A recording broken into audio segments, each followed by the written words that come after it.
bonjour. Merci Bonjour. de prendre un petit peu de temps là en pleine moisson.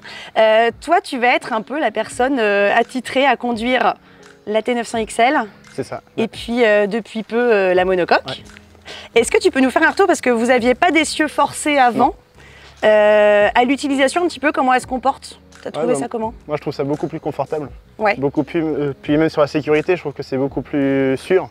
Enfin, on sent pas le tracteur se faire pousser dans les virages. Et du coup on est toujours stable, même par rapport à un nombre de pneus, il n'y a aucun balancement. La benne elle est stable.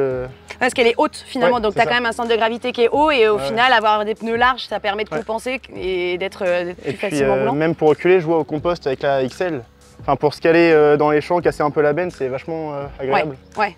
Plus simple. Ouais, c'est ça. Ok. En angle de braquage, vous avez quand même pas forcément trop perdu par rapport à un suiveur, ça reste identique? Bah, c'est pas la même Pas tout à fait la façon même de chose. faire, c'est pas la même façon de conduire. Ouais. Là, avec un suiveur, on va pouvoir forcer, tourner vraiment au dernier moment et casser la benne. Ouais. Alors que là, non, justement, il faut l'accompagner le plus tôt possible D'accord. et faire un virage le plus fluide possible. Ok, ouais.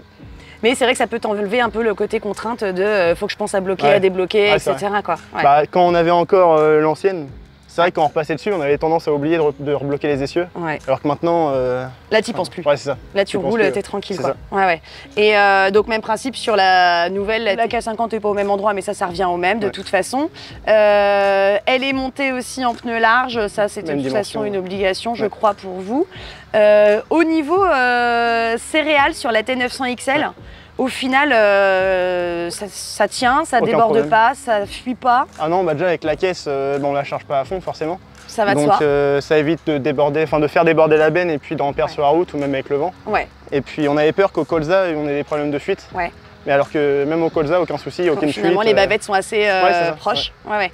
Ça, c'est vrai que c'est un avantage, c'est qu'avec des caisses comme ça, sur de la céréale, tu n'as pas besoin de dommer, vu que tu es sur la charge utile. C'est ça. Donc, tu n'as plus de pertes comme on peut voir dans les ronds-points, etc. Quoi. Ouais, ouais. Là, il n'y a aucun souci.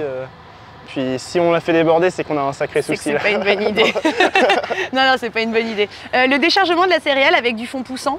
Ah bah ça va très bien. Pareil. Vous déchargez en fosse, vous? Ouais, enfin ça dépend. Il y a des silos, on vide à plat. Ok.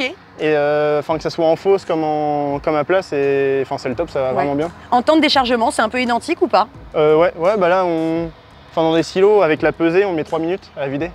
Enfin, peser, vider, peser en 3 minutes. 3 minutes. Donc en gros, il faut une bonne minute pour la vider, je pense. Et puis jamais chronométré, mais.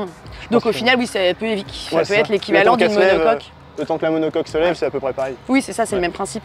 Ok. Ça. L'utilisation de celle-ci, la petite commande en cabine, etc., la prise en main, simple. Bah, au début, c'est vrai que quand on voit toutes les touches, ça peut vite faire peur. C'est ça, c'est qu'il y a beaucoup. On pourra voir des photos de celle-ci, c'est quand même assez complet comme commande. Non, alors pour le coup, avec les dessins, c'est bien expliqué, c'est clair. Ouais.